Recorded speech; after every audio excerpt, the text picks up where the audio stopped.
1978년 겨울밤, 서해 작은 해안 초소, 파도 소리 사이로 싸늘한 바람이 모래벼랑을 깎아내리고 있었다. 그날 02시 10분, 비상총원에 모인 소대원들의 줄 사이에는 이상하게도 한 사람의 자리가 비어 있었다. 소대장님, 인원 점검 완료했습니다. 박정호 병장님이 안 보입니다. M16 소총들이 모래 위에 가지런히 세워진 사이, 녹슨 철모 하나가 어색하게 굴러다니고 있었다. 야! 장난치지 말고! 빨리 나오라고 전해라! 최상병님의 짧은 말 뒤로 누군가의 침 삼키는 소리가 섞였다. 초소 무전기는 지직거리는 잡음만 내고 있었고 해안에 박힌 철책선 너머로는 안개가 천천히 몰려오고 있었다. 혹시 바다 쪽으로 내려간 거 아닙니까? 김현우 이병의 말에 모두의 시선이 아래 절벽으로 몰렸다. 손전등 불빛들이 차가운 바위벽을 훑고 내려갔지만 군화 자국도 휴대한 PRC-25 무전기도 보이지 않았다. 옆에 서 있던 김현우 이병은 입술을 깨물며 바다를 내려다봤다. 그때는 아무도 몰랐다. 45년 뒤, 이 해안의 모래 속에서 한 권의 낡은 수첩이 올라올 거라는 걸. 영상 시청 전 무료로 하실 수 있는 구독과 좋아요 부탁드립니다. 댓글에 몇 년도에 군 생활을 하셨는지 남겨주시면 반갑게 인사드리겠습니다. 영상 시작합니다. 1978년 12월 어느 새벽, 서해 끝자락 작은 어촌 마을 앞 해안경계 소초에서 나는 처음으로 사람이 사라진다는 것의 의미를 알게 되었다. 새벽 2시, 지휘통제실 앞 모래바닥에 중대 비상총원이 반원으로 섰고 차디찬 바닷바람이 야상깃 사이로 파고들어 목덜미를 얼렸다. 손전등 불빛이 모래 위를 훑고 지나갈 때마다 우리 군화 그림자가 길게 늘어났다, 줄어들었다 반복했다. 김중희님은 두꺼운 야상깃을 세운 채 인원점 검표를 손전등 불빛에 비춰 들여다보며 이름을 하나씩 짚어 내려갔다. 중희님의 입김이 하얗게 피어올랐고 그 입김 사이로 이름들이 흘러나왔다. 최상민 상병님, 여기 있습니다. 김현우 이병, 예, 여기 있습니다. 매 목소리는 추위 때문인지 긴장 때문인지 떨렸지만 또박또박 대답했다. 옆에 선동기 놈이 헛기침을 했고 나는 그 소리에 더 긴장했다. 대답들이 이어졌지만 한 줄에서만 침묵이 흘렀다. 박정호 병장님 이름을 부르는 순간 모래 위에 세워둔 M16 한정이 바람에 살짝 흔들리며 철컥 소리를 냈다. 그 소리가 이상하게 크게 들렸다. 김중희님은 인원표를 다시 확인하더니 얼굴을 들고 짧게 물었다. 박정호 병장, 근무지 어디였나? 최상민 상병님이 군화로 모래를 털어내며 긴장한 목소리로 대답했다. 소초 3번 해안 초소였습니다. 01시, 도대 이후로 보고가 없습니다. 나는 그 말을 듣는 순간 등골이 서늘해지는 것을 느꼈다. 3번 초소는 철책 끝 바위 쪽이었고 파도가 세게 치면 물보라가 초소까지 튀는 곳이었다. 지휘통제실 안 낡은 PRC-25 무전기에서는 간헐적으로 지지직 잡음만 올라왔다가 바로 끊어졌다. 나는 그 소리를 들으며 목구멍이 말라오는 것을 느꼈다. 무전기 옆에 놓인 녹슨 철제컵에는 식은 커피가 반쯤 남아 있었고 그 컵 주변으로 담배의 재떨이가 넘쳐 있었다. 해안 철책 아래로 내려가는 좁은 시멘트 계단에는 새벽 파도가 튀긴 물보라와 군화 자국들이 뒤엉켜 있었다. 검은 바닷물 냄새와 녹슨 철책 냄새가 섞여 코를 찔렀다. 계단 난간에는 미끄럼 방지용으로 묶어놓은 노끈이 바람에 찰랑거렸고 그 소리가 묘하게 불안했다. 김중희님은 짧게 욕을 한 번 내뱉고 말했다. 좋다. 지금부터 수색조 편성한다. 이건 보고보다 먼저 확인이다. 최상민 상병님이 조심스럽게 물었다. 중희님, 대대의 보고는 안 올리십니까? 김중희님은 고개를 저었다. 병장 1명, 화장실 간 걸로 보고 올렸다가 개망신당하고 싶나? 일단 찾고 보자. 그 순간 나는 멀리 어둠 속에서 조용한 불빛 하나가 3번 깜빡이는 것을 보았다. 손전등도 아니고 성냥불도 아닌 희미하지만 분명한 신호였다. 불빛은 철책선 너머 바위 쪽에서 왔고 파도 소리 사이로 무언가 철컥거리는 소리가 희미하게 들리는 것 같았다. 저기, 불빛이. 내가 말하려는 순간 그 빛은 꺼졌고 김중희님은 내 시선을 따라 어둠을 응시했다. 뭐가 보였나? 아니, 아무것도. 나는 얼른 고개를 저었다. 신참이 헛것봤다고 생각할까봐 입을 다물었지만 그 불빛은 분명 있었다. 그것이 무엇을 의미하는지 아무도 바로 설명하지 못했다. 최상민 상병님은 M16에 탄창을 끼우며 중얼거렸다. 박정호 병장님이 그냥 화장실 갔을 리 없는데 무전기까지 두고 갈 사람이 아닌데. 김중희님은 손전등을 껐다 켰다 하며 말했다. 화장실은 초소 옆이다. 무전기 들고 가는 놈이 어딨어. 파도 소리만 철썩철썩 들렸고 모래바닥 위 우리 그림자는 손전등 불빛에 흔들렸다. 누군가 기침을 했고 철모에서 물방울이 뚝 떨어지는 소리가 났다. 김중희님이 다시 입을 열었다. 최상민 상병, 너랑 김연우 이병 데리고 3번 초소 가봐라. 나머지는 해안선 따라 수색 시작한다. 나는 그 말을 듣는 순간 다리에 힘이 풀렸지만 예 하고 대답했다. 하지만 그것은 시작에 불과했다. 사건이 나기 일주일 전 같은 소초의 낮은 막사 안에서는 오래된 기름난로가 덜컹거리며 시커먼 연기를 뿜어내고 있었다. 난로 주변으로 군용 모포들이 널려 있었고 그 위로 습기 찬 군복 냄새와 기름 냄새가 뒤섞여 코를 찔렀다. 박정호 병장님은 침상 끝에 앉아 다 쓴 작은 수첩을 펼쳐놓고 근무 교대 시간과 조수간만 기록, 이상했던 어선 움직임을 빼곡히 적어두고 있었다.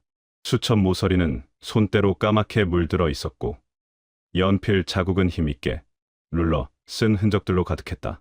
나 김연우 이병은 갓 전입 온 뒤라 야상 소매에 달린 계급장이 아직 빳빳했고 수통과 탄띠를 정리하며 몰래 그 수첩을 힐끗거렸다. 수첩에는 날짜별로 만조 시간, 간조 시간, 어선 척수, 불빛 횟수 같은 것들이 적혀 있었다. 이병, 적으려면 제대로 적어라. 썰물 시간 틀리면 그날 수색은 헛도보다.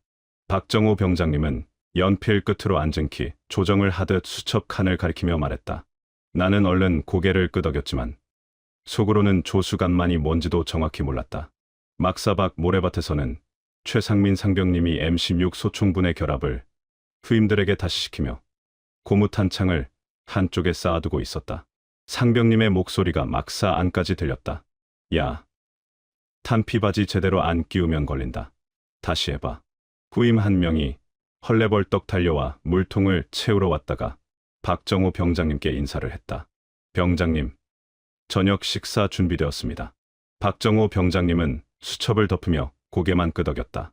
소대장인 김중희님은 낮에는 해안 지도를 벽에 걸어두고 야간에는 PRC-25 무전기 옆에 지도를 내려놓은 채 항로를 손가락으로 짚어보곤 했다. 지도에는 빨간 펜으로 표시된 지점들이 여러 개 있었고 그중 몇 개는 X자로 지워져 있었다. 김중희님은 전방 보병 출신이었고 해안 경계는 처음이라 박정호 병장님한테 자주 물어봤다. 병장, 여기 물길 어떤가? 만조 때는 넘칩니다. 중희님. 그런 대화들이 오갔다. 이 소초의 임무는 철책선과 바다 사이의 좁은 해안선, 그리고 그 앞 1km 해상까지를 눈으로 지키는 일이었다. 안개 자주기는 서해 특성상 레이더 지원은 거의 없었고 조명탄, 손전등, 초소 쌍안경, 그리고 사람 눈이 전부였다. 초소는 모두 5개였고 그중 3번 초소가 제일 외진 곳이었다. 바위 끝에 붙어 있어서 파도가 세게 치면 초소 안까지 물보라가 튀었고 겨울철에는 바닥이 얼어서 미끄러웠다. 나는 전입 온 지 사흘째 되던 날 박정호 병장님을 따라 3번 초소에 올라갔었다. 계단이 가팔라서 난간을 꽉 잡아야 했고 초소 안은 좁아서 2명이 겨우 앉을 수 있었다. 병장님은 쌍안경을 들고 바다를 훑으며 말했다. 이병, 여기서 제일 중요한 건 불빛이다. 어선 불빛이 규칙적이면 괜찮은데 불규칙하게 움직이면 바로 보고해야 된다. 나는 그 말을 듣고 쌍안경을 받아들었지만 어두운 바다에서 불빛을 구분하기란 쉽지 않았다. 저녁을 먹고 나면 병사들은 군용 모포를 둘러쓰고 모래먼지를 털어내며 누가 먼저 말년병장으로 나갈지 이야기하며 시간을 보냈다. 최상민 상병님은 제대까지 8개월 남았다고 했고 박정호 병장님은 3개월만 더 버티면 된다고 했다. 나는 이제 갓 시작이었다. 막사 안에서는 누군가 라디오를 틀었고 낡은 스피커에서 가요가 흘러나왔다. 박정호 병장님은 그 소리를 들으며 수첩에 뭔가를 또 적었다. 나는 궁금해서 물었다. 병장님, 그거 왜 그렇게 자세히 적으십니까? 병장님은 연필을 내려놓으며 말했다. 이병, 여기는 전방 아니라고 생각하면 큰일 난다. 바다 건너가 어딘지 알아? 북한이다. 나는 그 말에 등골이 서늘해졌다. 그때만 해도 말년인 박정호 병장님이 이 해안에서 마지막 근무를 서지 못한 채 사라질 거라고 생각한 사람은 아무도 없었다. 병장님은 항상 꼼꼼했고 근무 시간을 어긴 적이 없었으며 무전기 점검도 빠뜨리지 않았다. 최상민 상병님은 그런 병장님을 보며 말했다. 병장님은 진짜 군인 체질이야. 박정호 병장님은 웃으며 대답했다. 체질이 아니라 습관이다. 습관 안 들이면 여기서 못 버틴다. 그날 저녁, 난로 불이 꺼지기 전에 박정호 병장님은 수첩을 군복 주머니에 넣고 침상에 누웠다. 나는 그 모습을 보며 저 수첩에 적힌 기록들이 나중에 얼마나 중요해질지 전혀 몰랐다. 사고 사흘 전 밤, 3번 해안 초소에서는 바람이 잦아든 대신 파도 소리가 유난히 또렷하게 들리던 근무였다. 나와 최상민 상병님은 초소 안에서 철모를 벗어놓은 채 쌍안경으로 멀리 어두운 수평선을 번갈아 훑고 있었다. 초소 안은 좁았고 작은 등유 램프 하나가 철제 선반 위에서 희미하게 타오르고 있었다. 밖에서는 파도가 바위에 부딪히는 소리가 쿵쿵 울렸고 그 소리가 철책선을 따라 메아리처럼 퍼져나갔다. 나는 쌍안경을 눈에 대고 바다를 보다가 뭔가 이상한 것을 발견했다.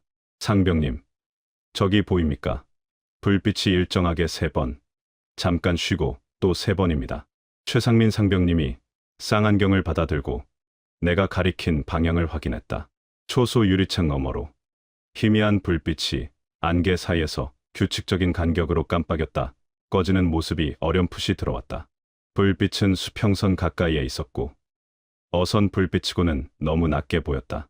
최상민 상병님은 눈살을 찌푸리며 PRC-25 무전기 쪽으로 몸을 돌렸다. 송신 버튼을 눌러 또박또박 말했다. 3번 초소, 미확인 광원 발견, 보고합니다. 잠시 잡음이 흐르다가 본부에서 답신이 왔다. 위치 정확히 말해봐. 최상민 상병님은 나침반을 확인하고 대답했다. 방위 270도, 거리 약 800m 추정됩니다. 본부에서 돌아온 답신은 짧았다. 어선 등화일 가능성 큼. 항로상 일반 어선 있을 시간이다. 주시만 계속하라. 나는 그 말을 듣고 다시 쌍안경을 들었지만 뭔가 석연치 않았다. 불빛이 너무 규칙적이었고 어선이라면 흔들려야 정상인데 그 불빛은 고정된 것처럼 움직이지 않았다. 최상민 상병님도 같은 생각이었는지 중얼거렸다. 저게 어선이면 내가 손에 장을 치진다. 그때 초소 문이 열리며 박정호 병장님이 올라왔다. 병장님은 야상깃을 세운 채 계단을 올라왔고 군화 소리가 철제 계단에 쿵쿵 울렸다. 뭐 보였다고? 최상민 상병님이 쌍안경을 건네며 설명했다. 불빛이 3번씩 깜빡입니다, 병장님. 박정호 병장님은 쌍안경을 직접 들여다보더니 주머니에서 해안 지도를 꺼내 들고 위치를 묵묵히 비교했다. 지도를 손전등 불빛에 비추며 손가락으로 항로를 짚어 내려갔다. 지도의 어선, 항로 표시와 실제 불빛이 깜빡이는 지점 사이 거리는 눈대중으로도 꽤 벌어져 있었다. 병장님은 다시 무전기를 잡고 보고했다. 3번 초소, 광원 위치가 일반 항로에서 벗어나 있습니다. 확인 요청합니다. 그러나 상급 부대는 다시 현 위치에서 관찰만 하라고 지시했다. 박정호 병장님은 무전기를 내려놓으며 혀를 찼다. 나는 병장님 옆에서 지도를 보며 물었다. 병장님, 저게 정말 어선입니까? 병장님은 고개를 저었다. 모르겠다. 하지만 뭔가 이상하긴 하다. 그날 밤, 불빛은 서너 번 더 깜빡이다가 완전히 사라졌고 근무일지에는 미확인 광원, 어선 추정이라는 문장 한 줄만 남았다. 나는 그날 근무를 마치고 막사로 돌아왔지만 그 불빛이 자꾸 눈에 밟혔다. 3번씩 깜빡이던 리듬이 머릿속에서 계속 반복됐다. 그리고 다음 날 오전, 부대에는 다른 소식 하나가 돌았다. 인근 다른 부대에서 밀수 의심 소형선 한 척이 야간에 도망쳤다는 보고가 있었다는 소문이었다. 최상민 상병님이 그 소문을 듣고 나를 불러 말했다. 야, 김현우, 어제 그 불빛 기억나지? 그게 그거 아닐까? 나는 소름이 돋았다. 박정호 병장님도 그 얘기를 듣고 수첩을 꺼내 뭔가를 적었다. 병장님 얼굴은 심각했고 입술을 꽉 다물고 있었다. 그날 저녁, 병장님은 김중희님을 찾아가 뭔가 오래 이야기했다. 나는 멀리서 그 모습을 보며 뭔가 큰일이 벌어지고 있다는 걸 느꼈다. 사건 당일 밤, 해안에는 낮부터 끌어올라온 안개가 모래벼랑과 철책을 덮어버릴 정도로 짙게 깔려 있었다. 손 앞도 제대로 보이지 않을 만큼 회색 안개가 막사 창문을 두드렸고 바깥 철책선은 희미한 그림자처럼만 보였다. 지휘 통제실 안 PRC-25 무전기는 배터리 접촉 불량인지 보고할 때마다 찌직하는 소리와 함께 몇 마디씩만 끊겨 나갔다. 나는 통제실 구석에서 무전기 옆에 앉아 그 소리를 들으며 불안감을 느꼈다. 김중희님은 평소보다 근무 교대를 촘촘히 하라 지시했고 교대 시간을 2시간에서 1시간 반으로 줄였다. 최상민 상병님이 근무 배치표를 들고 와서 물었다. 중위님, 3번 초소는 누가 내려갑니까? 김중위님이 명단을 확인하려는 순간 박정우 병장님이 먼저 말했다. 이번에는 내가 3번 초소에 붙겠습니다. 최상민 상병님이 놀란 표정으로 말했다. 병장님, 말년이시지 않습니까? 제가 내려가죠. 박정호 병장님은 웃지도 않고 짧게 대답했다.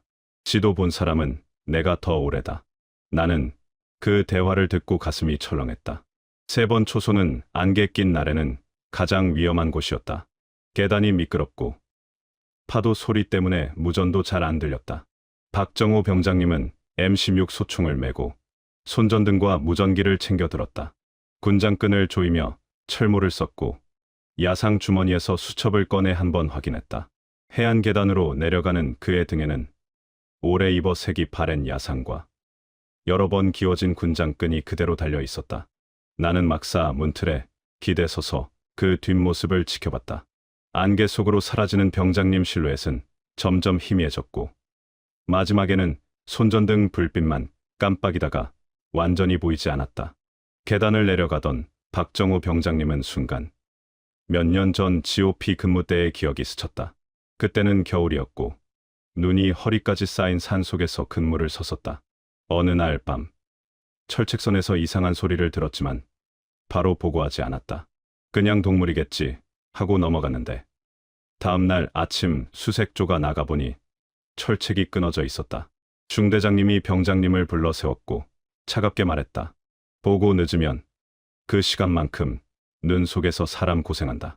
그때 중대장님 표정이 기억 속에서 다시 떠올랐다. 실망한 눈빛이었다.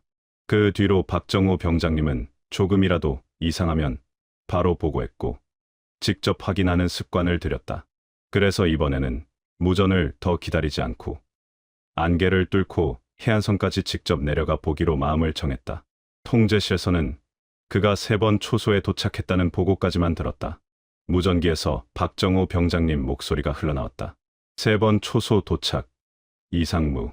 김중희님이 무전기를 들고 대답했다. 알았다. 30분마다 보고해라. 예. 짧은 대답이 끝이었다. 이후 무전은 다시 잡음만 남긴 채 끊겼다. 나는 통제실에서 시계를 보며 시간을 확인했다. 새벽 1시 정각이었다. 30분 후면 다음 보고가 와야 했다. 최상민 상병님은 지도를 펼쳐놓고 3번 초소 위치를 손가락으로 짚었다. 중위님, 안개 때문에 시야가 50m도 안 나올 겁니다. 김중위님은 고개를 끄덕이며 말했다. 그래도 박 병장이 제일 경험 많으니까. 바다 쪽에서는 전날과 비슷한 위치에서 희미한 불빛이 또 3번 같은 간격으로 깜빡였다가 사라지고 있었다. 하지만 안개 때문에 아무도 그 불빛을 보지 못했다. 나는 창문 밖을 보며 불안한 마음을 떨칠 수 없었다. 안개는 점점 더 짙어졌고 파도 소리만 쿵쿵 들려왔다. 시계 바늘은 천천히 움직였고 30분이 지났다. 하지만 무전기에서는 아무 소리도 들리지 않았다. 김중희님이 무전기를 들고 불렀다. 3번 초소. 응답하라. 잡음만 흘렀다. 3번 초소. 박 병장 응답하라. 여전히 잡음뿐이었다. 최상민 상병님과 내가 서로 얼굴을 마주봤다. 뭔가 잘못됐다는 느낌이 왔다. 김중희님은 무전기를 내려놓고 야상을 걸쳤다. 상병, 김이병 데리고 3번 초소 가봐라. 우리는 손전등과 M16을 챙겨 들고 막사를 나섰다. 안개는 우리를 삼켜버릴 듯 짙었고 한 발 앞도 보이지 않았다. 박정호 병장님 실종이 확인된 직후 소대는 2개 조로 나뉘어 해안 절벽 위와 아래를 동시에 수색하기 시작했다. 김중희님은 지도를 펼쳐놓고 손전등으로 비추며 말했다. 1조는 철책선 따라 위에서 수색, 2조는 해안선 아래로 내려가서 갯바위 쪽 확인해라. 나는 2조에 배정됐고 최상민 상병님과 함께 가파른 계단을 내려가기 시작했다. 모래벼랑 아래 좁은 갯바위 길은 밀려오는 파도에 금세 젖었고 군화 속에는 바닷물이 스며들어 발가락이 곧바로 얼어붙었다. 안개는 여전히 짙었고 손전등 불빛은 1미터 앞도 제대로 비추지 못했다. 나는 조명탄 발사기와 손전등, 예비 배터리까지 메고 최상민 상병님 뒤를 따라가며 바위 틈을 하나씩 비춰나갔다. 파도가 칠 때마다 바닷물이 허리까지 차올랐고 미끄러운 바위에서 몇 번이나 넘어질 뻔했다. 상병님, 여기 발판이 없습니다. 내가 소리치자 최상민 상병님이 뒤돌아보며 말했다. 로프 잡고 천천히 와. 급하게 하다 너까지 다친다. 나는 안전 로프를 꽉 잡고 조심스럽게 바위를 넘어갔다. 수색 2시간째. 누군가 여기 사람 같다. 카고 소리쳤고 모두가 그쪽으로 몰려갔다. 나는 가슴이 쿵쾅거리며 달려갔지만 바위에 걸려있던 것은 젖은 야상 상의와 탄띠 한 줄뿐이었다. 최상민 상병님이 야상을 들어 올리며 확인했다. 박 병장님, 그거 맞다. 나는 그 말에 다리에 힘이 풀렸다. 야상은 찢어진 곳이 있었고 탄띠에는 탄알이 그대로 끼워져 있었다. 야상 주머니에서는 습기에 젖은 담배 몇 개 피와 누렇게 변색된 사진 한 장이 나왔다. 사진 속에는 휴가 때 가족과 찍은 박정호 병장님 모습이 있었다. 어린 아들을 안고 웃고 있는 병장님 얼굴이 선명했다. 최상민 상병님은 그 사진을 비닐봉투에 옮겨 넣은 뒤 내게 쥐어주며 말했다. 내가 맡아라. 나중에 꼭 돌려줘야 한다. 나는 사진을 받아 군복 안주머니 깊숙이 넣었다. 손이 떨렸고 눈물이 날 것 같았지만 참았다. 갯바위 끝에서 밀물은 점점 더 강하게 밀려 들어왔고 파도가 점점 높아졌다. 더 내려가려면 생명줄 역할을 할 안전 로프도 부족했다. 최상민 상병님이 무전기를 들고 보고했다. 2조. 야상 발견했습니다. 더 이상 진입 어렵습니다. 김중희님 목소리가 잡음 사이로 들렸다. 위치 확보하고 대기해라. 밀물 때문에 위험하다. 우리는 바위 위로 올라가 자리를 잡고 앉았다. 온몸이 젖어서 추웠고 바람이 불 때마다 이가 덜덜 떨렸다. 김중희님은 무전이 끊긴 상황에서 더 내려갈지 밀물이 빠진 뒤 다시 수색할지 선택을 해야 했다. 상부는 지나친 위험, 감수 금지라는 지시만 반복했다. 나는 바위에 앉아 손전등을 끄고 어둠 속에서 숨을 고르려 했지만 박정호 병장님 얼굴이 자꾸 떠올랐다. 병장님은 항상 꼼꼼했고 근무를 빼먹은 적이 없었다. 그런 병장님이 이렇게 사라질 리 없었다. 최상민 상병님이 옆에서 중얼거렸다. 병장님, 어디 계십니까? 그 목소리에는 절망이 섞여 있었다. 수색은 계속됐지만 밀물 때문에 더 이상 전진할 수 없었다. 우리는 결국 철수 명령을 받고 막사로 돌아갔다. 막사로 돌아온 뒤 취사병 상병 한 명이 뜨거운 국을 한 양동이 끌고 와서 수색조에게 나눠주었다. 말은 한마디도 없었지만 그 따뜻한 국물이 목구멍을 타고 내려가자 정신이 조금 돌아왔다. 모두는 말없이 그릇을 비웠고 군복에서 김이 모락모락 피어올랐다.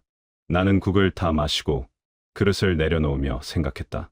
병장님은 지금 어디 계실까? 새벽이 완전히 밝았을 때 해안에는 군화 자국과 조명탄 파편들만 남아 있었고 박정호 병장님의 행방은 여전히 어디에도 보이지 않았다. 철책선 아래 모래밭에는 우리가 밟고 지나간 발자국들만 어지럽게 널려 있었고, 파도는 그 발자국들을 하나씩 지워가고 있었다. 시간은 흘러 2023년 초여름. 나는 이른이 되었고, 같은 해안에는 더 높은 철책과 새로운 관측 장비들이 들어섰지만, 오래된 소초터 일부는 아직 그대로 모래에 파묻혀 있었다. 나는 그 해안을 45년 동안 단 한 번도 다시 찾지 못했다. 박정호 병장님 얼굴이 떠올라서였다. 어느 날 오후, 낯선 번호로 전화가 걸려왔다. 국방부 유해발굴감식단입니다. 김현우 씨 맞으십니까? 나는 가슴이 철렁했다. 예, 맞습니다. 상대방은 조심스럽게 말을 이었다. 1978년 서해 소초에서 근무하셨던 기록이 있는데 혹시 박정호 병장님을 기억하십니까? 나는 전화기를 꽉 쥐었다. 기억합니다. 며칠 전 해안 방파제 보수 공사를 하던 굴착기 버킷이 모래층을 파헤치다가 목이 잔뜩 쓴 작은 탄약 상자 하나를 끌어올렸다고 했다. 공사 인부가 상자를 열어보니 안에는 곰팡이가 핀 천 조각들과 함께 바닷물에 일부 번진 작은 수첩 한 권이 들어 있었다. 표지 안쪽에는 흐릿하지만 분명한 글씨로 삼소초 박정호라는 이름과 1978년 12월 날짜들이 연속으로 적혀 있었다. 군 관계자는 상자와 수첩을 인근 사단으로 전달했고, 연락망을 통해 당시 소초 근무자 중 생존자를 수소문하기 시작했다. 나는 며칠 뒤 부대로 초청되어 하얀 장갑을 낀 젊은 장교 옆에서 그 수첩을 조심스레 펼쳐들었다. 손이 떨렸다. 45년 만에 보는 병장님 글씨였다. 수첩은 습기와 녹 때문에 페이지들이 서로 붙어 있었고 조심스럽게 한 장 한 장 넘겼다.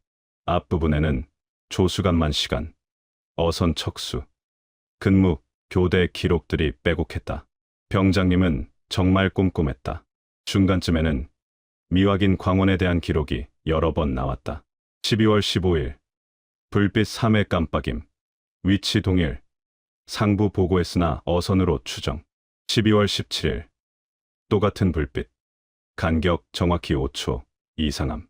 나는 그 문장들을 읽으며 그날 밤이 떠올랐다. 병장님이 쌍안경을 들고 바다를 보던 모습, 지도를 펼쳐 위치를 확인하던 모습, 수첩 마지막 페이지 근처에는 그날 밤에 대한 메모가 짧게 끊긴 문장들로 남아 있었다. 미확인 광원, 어선 항로와 다름, 상부 단순 관찰 지시, 만약 밀수선 아닌 다른 선박이면 마을 쪽 피해 우려, 후임들은 철책선 지키게 하고 내가 아래 해안 직접 확인함. 나는 그 문장을 읽고 눈물이 났다. 병장님은 우리를 보호하려고 혼자 내려가신 거였다. 장교가 옆에서 조심스럽게 말했다. 김현우 씨, 괜찮으십니까? 나는 고개를 끄덕이고 다음 줄을 읽었다. 그리고 마지막 줄에는 보고서에 남기기 전 현장 먼저 확인. 혹시라도 마만 내려가도 될 일이라면이라는 문장이 끝까지 적히지 못한 채 잉크 번짐으로 사라져 있었다. 그 수첩 한 페이지는 45년 전 타령이라는 한 단어로만 정리됐던 기록에 처음으로 다른 설명을 붙일 수 있는 돌파구가 되고 있었다.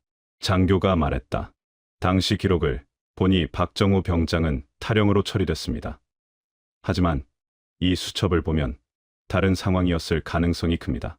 나는 수첩을 내려놓으며 물었다. 병장님 유해는 못 찾으셨습니까? 장교는 고개를 저었다. 아직 발견하지 못했습니다. 하지만 계속 수색 중입니다. 나는 창밖을 보며 그날 밤을 떠올렸다.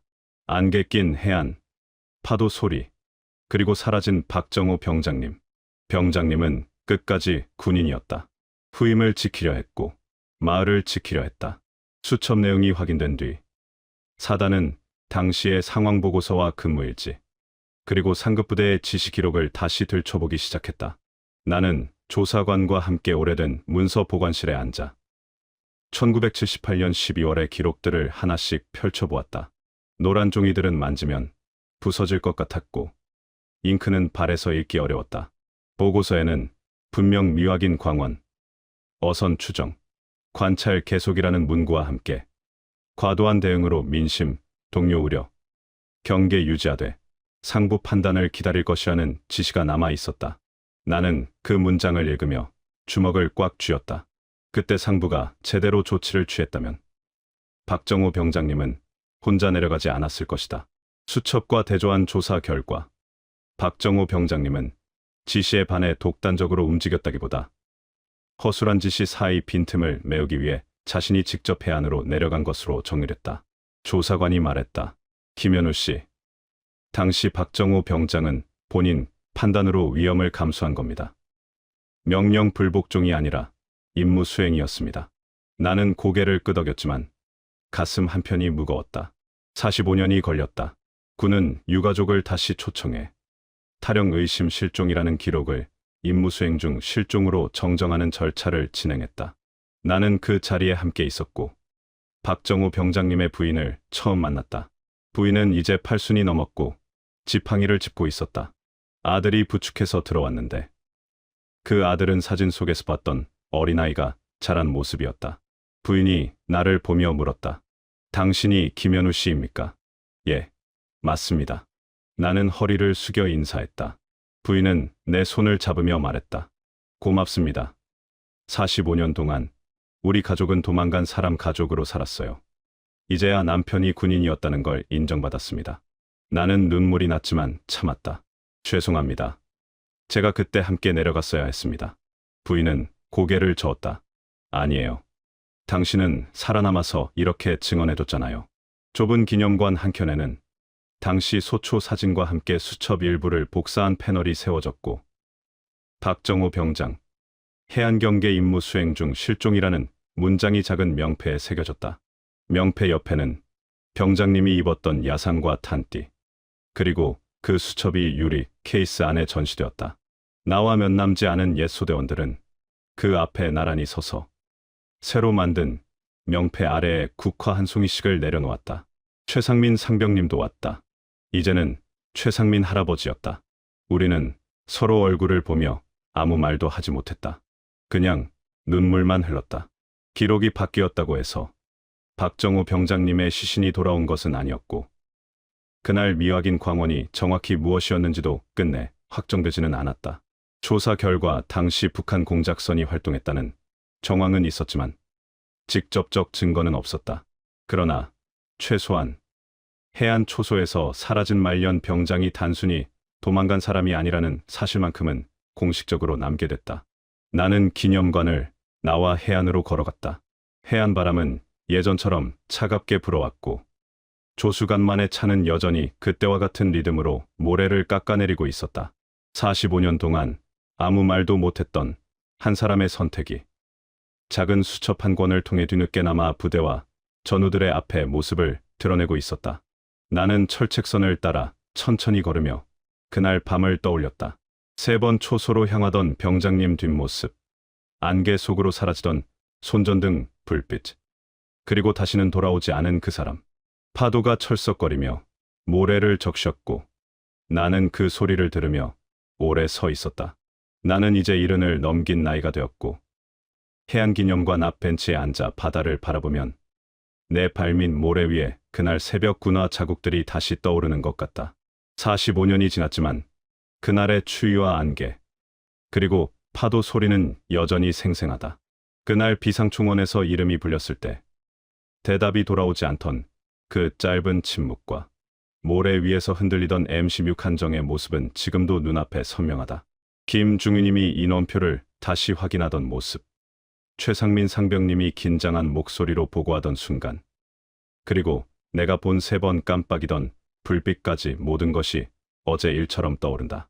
수첩을 처음 손에 쥐었을 때 나는 글씨를 읽기 전에 젖은 종이 냄새와 땀 섞인 야상의 먼지 냄새부터 떠올렸다. 손이 떨렸고 눈물이 날 것 같았지만 참았다. 마지막 페이지에 번져 있던 후임들은 철책선 지키게 하고라는 한 줄을 읽었을 때 그날 나를 초소에 남겨두고 혼자 계단을 내려가던 박정호 병장님의 뒷모습이 그대로 겹쳐졌다. 병장님은 나를 보호하려 하셨다. 신참 이병인 나를 위험한 곳에 보내지 않으려고 본인이 먼저 내려가신 것이다. 우리가 타령 이야기를 들을 때마다 고개를 숙였던 이유도 어쩌면 마음속 깊은 곳에서는 그 말이 사실이 아니기를 바라고 있었기 때문인지 모른다. 최상민 상병님은 제대하고 나서 한 번도 그 이야기를 꺼내지 않았고 나도 마찬가지였다. 우리는 각자 살면서 그날을 가슴에 묻고 살았다. 이제 기록은 바뀌었고 기념관 벽에는 선임의 이름이 제대로 걸렸지만 내가 해안을 다시 찾는 이유는 그 때문만은 아니다. 새벽 바다, 냄새와 낡은 PRC-25 무전기 잡음 소리, 조명탄이 떠오르기 직전의 짧은 정적 속에서 그날 우리가 제대로 묻지 못했던 질문들이 아직도 남아있기 때문이다. 병장님, 왜 굳이 혼자 내려가셨습니까? 라는 말을 그때 한 번이라도 건넸다면 무엇이 달라졌을지 나는 알지 못한다. 아마 병장님은 그래도 내려가셨을 것이다. 그게 병장님이었으니까. 다만 그 질문을 품은 채로 살아온 세월이 있었기에 지금 이렇게라도 선임의 선택을 기록으로 남길 수 있었다고 생각한다. 나는 가끔 밤의 꿈을 꾼다. 그날 밤 안개 속으로 들어가는 병장님을 따라 내려가는 꿈이다. 계단을 내려가면 병장님이 초소에 서 계시고 쌍안경을 들고 바다를 보고 계신다. 내가 병장님을 부르면 돌아보시는데 그때 깨어난다. 그래서 나는 오늘도 해안에 서면 속으로 한마디를 조용히 붙인다. 병장님, 이제는 타령이 아니라 임무 수행이라고 제대로 불러드립니다. 파도는 여전히 철썩거리며 모래를 적시고 철책선은 녹슬었지만 그대로 서 있다. 기념관에는 가끔 젊은 군인들이 와서 수첩을 들여다본다. 그들은 병장님 이야기를 듣고 묵념을 한다. 나는 그 모습을 보며 생각한다. 병장님의 선택이 헛되지 않았구나. 작년에 최상민 할아버지가 세상을 떠났다. 장례식장에서 우리는 오랜만에 그날 이야기를 꺼냈다. 할아버지는 내 손을 잡고 말했다. 김이병, 우리 잘 버텼다. 나는 고개를 끄덕였다. 예, 상병님, 잘 버텼습니다. 그게 마지막 대화였다. 이제 그날을 기억하는 사람은 나와 김중윤님 뿐이다. 중윤님도 이제 80이 넘으셨고 요양원에 계신다. 가끔 찾아뵙지만 기억이 흐릿해지셨다.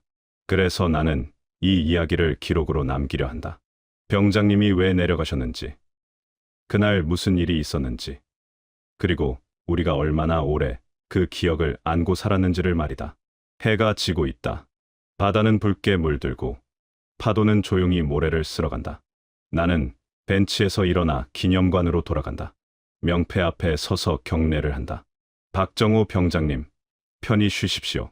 그날 밤 당신이 지키려 했던 후임은 이렇게 늙어서도 당신을 기억하고 있습니다. 그리고 이제 모두가 알게 되었습니다.